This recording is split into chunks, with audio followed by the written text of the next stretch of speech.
کیسی ہو؟ میر ہادی نے ہی بات کا آغاز کیا۔ 3 سالوں نے جیسے اجنبیت کی دیوار سے کھڑی کر دی تھی ان دونوں کے بیچ۔ ٹھیک ہوں، مختلف سا جواب دیا۔ لویزا سمجھ نہیں پا رہی تھی کیسے ریئیکٹ کرے۔ ایک تو اسے اس بات کی سزا تھی جو گناہ اس نے کیا نہیں تھا، مگر پھر بھی مجرم تو وہ تھا۔ اس کے آخری دنوں کا رویہ وہ اب تک ہرگز بھول نہیں پائی تھی، نہ ہی بھولنے کے موڈ میں تھی۔ جبکہ وہ سامنے کھڑا حسب عادت اپنی پشت پہ اپنے ہاتھ باندھے بغور اس کے چہرے کے ایک ایک اتار چڑھاؤ کا جائزہ لے رہا تھا۔ آپ نے مجھے، لویزا کے کہتے کہتے زبان لڑکھڑائی۔ میر ہادی نے بمشکل اپنی مسکراہٹ روک رکھی تھی۔ کیا میں نے تمہیں؟ میر ہادی کا لہجہ معنی خیز تھا۔ اچھی طرح سمجھ چکا تھا وہ کیا پوچھنا چاہتی تھی۔ ابھی ابھی جو کچھ دیر پہلے اس نے کارگزاری کی تھی اس کے بارے میں پوچھنا چاہتی تھی، مگر میر ہادی بالکل انجان بن گیا۔ کچھ نہیں، وہ جھلائی اور کمفرٹر میں منہ دے دیا۔ میر ہادی کھل کر مسکرایا اور ایک گہری نگاہ اس پر ڈالی اور باہر نکل آیا۔ اب کی بار طے کر کے لوٹا تھا کہ خود کو اس پر مسلط نہیں کرے گا، کوئی زور زبردستی نہیں، کوئی کھینچا تانی نہیں، اسے مکمل اس کی رضا سے حاصل کرے گا۔ ہر وہ کام کرے گا جس میں اس کی خوشی ہوگی، سکون ہوگا، آسودگی ہوگی۔ جب وہ خود اپنے آپ کو اپنی مکمل رضامندی سے اس کے سپرد کرے گی تبھی اسی کے قریب جائے گا، نہیں تو نہیں، بالکل بھی نہیں۔ وہ اپنی ہی سوچوں میں ڈوبا اپنے دوسرے روم میں آیا تو وہاں بخت کو دیکھ کر حیران پریشان ہی رہ گیا تھا۔ تم یہاں کیا کر رہی ہو بختاور؟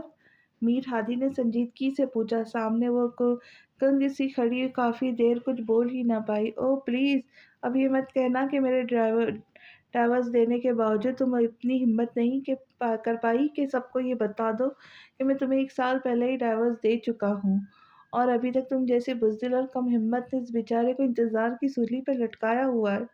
میر ہادی نے جھنجھلا کر کہا۔ بختاور نے بے بسی سے اپنے لب کاٹے۔ آپ نے سچ کہا، میں رانا لویزا میر ہادی جتنی بہادر نہیں ہوں جو اپنی نسوانیت کی حفاظت کی خاطر زمرد جیسے بدتمیز بندے سے بھی بھیڑ گئی تھی۔ میں بختاور ہوں، کم ہمت اور بزدل، اور ویسے بھی مجھے زمرد کے ہاتھوں غیرت کے نام پر قتل نہیں ہونا تھا، بلکہ خود جان بھی دے دی، مگر ان کو میری خود غرضی کی وجہ سے ذرا بھی آنچ نہیں آتی تو میں اپنے آپ کو معاف نہیں کر پاتی۔ بختاور نے بے بسی سے کہا۔ بڑا خیال ہے اس کا، میر ہادی نے اسے دوستوں کی طرح چھیڑا بھی اور افسوس سے سر بھی ہلایا۔ چادر لے کر باہر آؤ فٹافٹ، میں گاڑی میں تمہارا ویٹ کر رہا ہوں، میر ہادی نے سنجیدگی سے کہا۔ ہم کدھر جا رہے ہیں میر ہادی؟ آپ مجھے اس حویلی سے نکال رہے ہیں؟ میں اپنی حویلی ہرگز نہیں جاؤں گی، بخت میں نے بے یقینی سے کہتے اپنے ہی ہانکنے لگی اور ٹپ ٹپ آنسو بہانے لگی۔ اوہ کم آن بخت، یہ میلو ڈرامہ بند کرو، تیار ہو کر باہر آؤ، میر ہادی کہتا وہاں سے نکلا۔ باہر گاڑی تک آ کر اس نے فون نکال کر ایک نمبر ملایا۔ ابھی نہیں تو کبھی نہیں۔ وہ جو ہر معاملہ سیدھا کر دینے کے پختہ ارادے لیے واپس لوٹا تھا، اب ان کاموں میں ایک پل کی بھی تاخیر نہیں کرنا چاہتا تھا۔ آج سے تقریباً سال پہلے وہ شخص اس کے پاس امریکہ ہی چلا آیا تھا، اور اس کے الفاظ نے کئی راتوں تک میر ہادی کو سونے نہیں دیا تھا۔ بہت خوب رانا میر ہادی، کئی جانوں کو انتظار کی سولی پر لٹکا کر یہاں کم ہمتوں کی طرح منہ چھپائے بیٹھے ہو۔ تمہاری محبت، تمہارا عشق، تمہاری ناراضگی، تمہارا روٹنا منانا، ہر چیز تمہاری، اور تمہاری محبت رانا لویزا میر ہادی کی۔ تو ذرا مجھے یہ بتانا پسند کرو کہ اس سب میں بختاور کہاں ہے؟ تمہاری کہانی میں بختاور کا کیا کردار ہے، یا تمہاری زندگی میں بختاور ایک ایسی ناکارہ اور فالتو چیز ہے جو بس ایک کونے میں لگی پڑی رہیں گی؟ میں پوچھتا ہوں آخر اس کا قصور کیا ہے؟ یا تو اسے صحیح طرح اپناؤ یا صحیح طرح چھوڑ کر اس کی جان بخش دو، آزاد کر دو اسے رانا میر ہادی۔ اور مجھے یہ سب کہنے والے آپ کون ہوتے؟ ذرا مجھے بھی تو آپ پتہ چلے، رانا میر ہادی نے آئیبرو چکا کر اس سے پوچھا تھا۔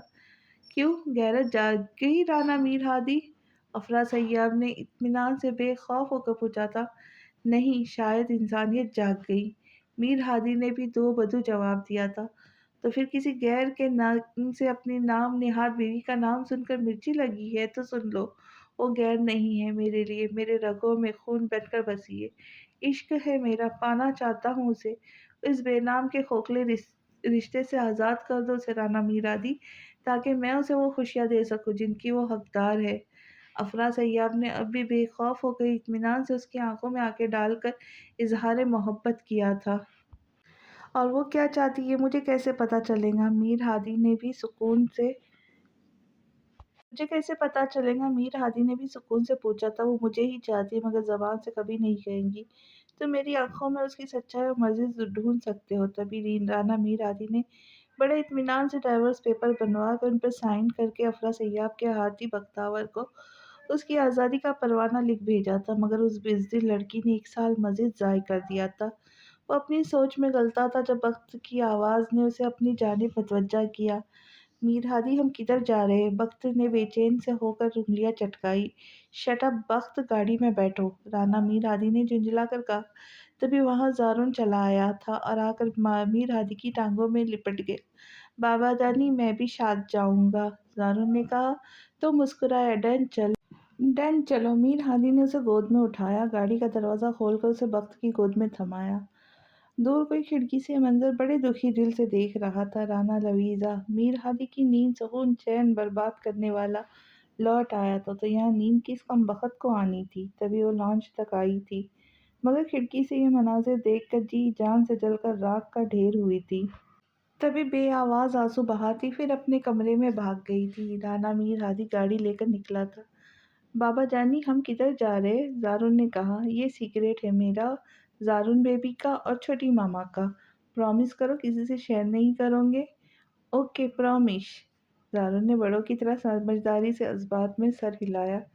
بخت کا کلیجہ اس وقت منہ کو آیا جب آدھے گھنٹے کی مسافت کے بعد گاڑی کورٹ کے باہر کھڑی تھی۔ اس نے زارن کو دیکھا جو ہینڈ فری لگائے موبائل میں کارٹون دیکھنے میں مگن تھا۔ کیا میر ہادی ہم یہاں کیوں آئے ہیں؟ بختیور گھگیا ہی گئی، گول گپے کھانے۔ بندہ کورٹ کیوں آتا ہے؟ میرج کرنے، میر ہادی نے اطمینان سے کہا۔ بخت کی آنکھیں حیرت سے پھیل گئی۔ کس کی میرج؟ بخت کا ہاضمہ خراب ہونے لگا تھا۔ تمہاری؟ میر ہادی کے اطمینان سے رتی برابر بھی فرق نہیں پڑ رہا تھا۔ کس سے؟ اب ڈائیورس دے کر دوبارہ تو تم سے میرج کرنے سے رہا، اسی سے کروا رہا ہوں جو تم سے میرج کرنے کے لیے اتنا اتاولا تھا کہ میرے پیچھے تمہارے ڈائیورس لینے کے لیے امریکہ تک جا پہنچا۔ میر ہادی نے بخت کے سر پر بم پھوڑا۔ بخت کو تو جیسے سانپ سونگھ گیا تھا۔ میر ہادی ماسک پہن کر گاڑی سے باہر نکلا اور ادھر ادھر دیکھا۔ تبھی افرا سیاب کی گاڑی ان کی گاڑی کے پاس آ کر رکی تھی اور وہ خبرو شخص ہونٹوں پر دل فریب مسکان سجائے گاڑی سے باہر نکلا تھا۔ بخت کا تو کاٹو تو بدن میں لہو نہیں والا حساب تھا۔ یہ تم پر کیوں سکتہ طاری ہو گیا ہے، اسے دیکھ کر یا خوشی میں؟ میر ہادی نے صاف اسے چھیڑا تو بخت کا دل کیا زمین پھٹے اور شرم کے مارے اس میں سما جائے۔ میر ہادی کی پرزور اصرار اور دھمکی پر اسے گاڑی سے باہر آنا پڑا۔ افضل بھی حیران سا گارڈز کے ساتھ ایک جانب ہو کر کھڑا تھا۔ تبھی افرا سیاب مسکراتا ان کے قریب آیا اور میر ہادی کے سامنے ہی اسے بے شرموں کی طرف سرتاپا گہری نگاہوں سے دیکھا۔ کیسی ہو؟ یہ سب کیا ہے سیاب؟ بخت نے دانت کچکچائے جیسے دانتوں کے نیچے سیاب کی گردن ہو۔ بتایا تو ہے کئی مرتبہ بخت، عشق ہے، اس نے چیٹوں کی طرح مسکراتے دل فیک انداز میں کہا۔ تو میر ہادی قہقہا لگا کر ہنس پڑا جبکہ بخت نے ہاتھ میں پکڑا ہینڈ بیگ ہی سیاب کے سر پہ بجا کر اسے ہوش دلانے کی کوشش کی تھی۔ اب چلو اندر کہ ادھر ہی سارا حساب کتاب بے باک کرنا ہے۔ میر ہادی نے پھرتیلی دکھائی۔ سیاب کو تو کوئی فرق نہیں پڑا جبکہ بخت پر بھی پھر گڑھوں پانی گرا تھا۔ جلدی سے قدم اندر بڑھائے۔ یہ آپ کی مسز ٹوبی کو کچھ زیادہ ہی جلدی نہیں افرا سیاب؟ میر ہادی کی زبان پھر کھجلی ہوئی۔ بخت کو اب صاف پتہ چل چکا تھا کہ وہ دونوں جان بوجھ کر اس کی جان ہلکان کرنے پر تلے ہوئے ہیں۔ آخر وہ تنگ آ کر رو ہی پڑی۔ وہ دونوں ہی بوکھلا گئے۔ بخت، دماغ خراب ہے؟ جج صاحب کیا سوچیں گے کہ ہم تمہارے ساتھ شاید زبردستی کریں؟ خاموش ہو جاؤ۔ کافی چپ کرانے کے بعد جب اس نے اپنا راگ بند نہ کیا تو سیاب جھنجھلا کر بولا۔ اللہ اللہ کر کے کافی کھیل تماشوں کے بعد ایک نیک کام سر انجام پا ہی گیا اور بخت محترمہ اپنے اتنے کٹھن انتظار، اتنی طویل فرقت و درد کٹھنائیوں کے بعد افرا سیاب کا بخت ٹھہری۔ مسکراہٹ افرا سیاب کے لبوں سے جدا نہیں ہو پا رہی تھی